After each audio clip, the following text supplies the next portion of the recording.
Greetings. This education module is to show you how to use the emergency reporting events for Hampton Township. Now we want to make sure that we get as much information so we could let our elected officials know, let the citizens know, and it's a good idea to track for administrative purposes. President Goho has been very good at setting up the administrative reports in the past, so we track exactly how much time is put in by members of the department. So if you take a look, you want to click on Events module. You could see that there's a couple different things here. You could list, there's a complete list of events that have been already entered as a sample.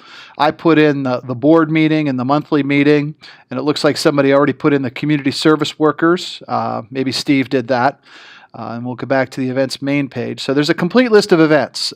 So that's what's listed there.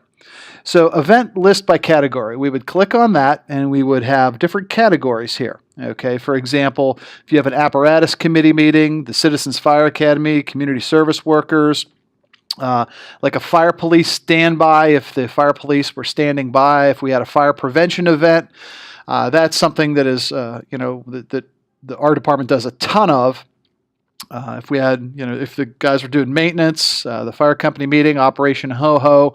So for example, what you would do is, for example, you have an apparatus committee meeting. You would click on apparatus committee, and then this would pop up, and it would say add new event. So you would click on add new event.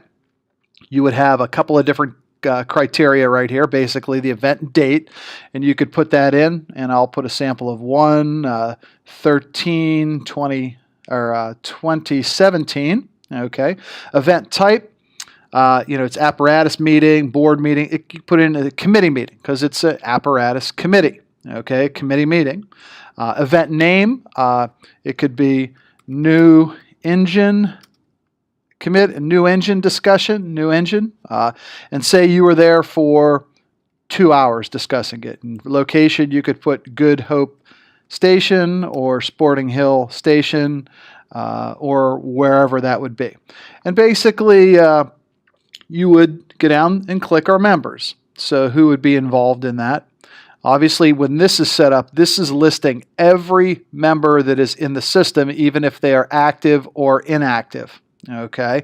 Or I'm sorry, you take a look, it says show inactive members also. So basically, most of our active members, or all of our active members, should be listed here.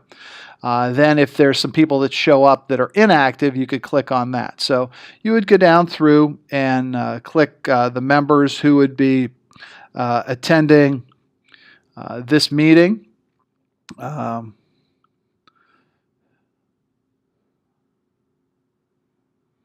And once it's completed, we would hit next. Okay. And basically at this, what we would do is, since we are starting and we have a point system, we would want to put, for a meeting, we'd have 1 point for a meeting.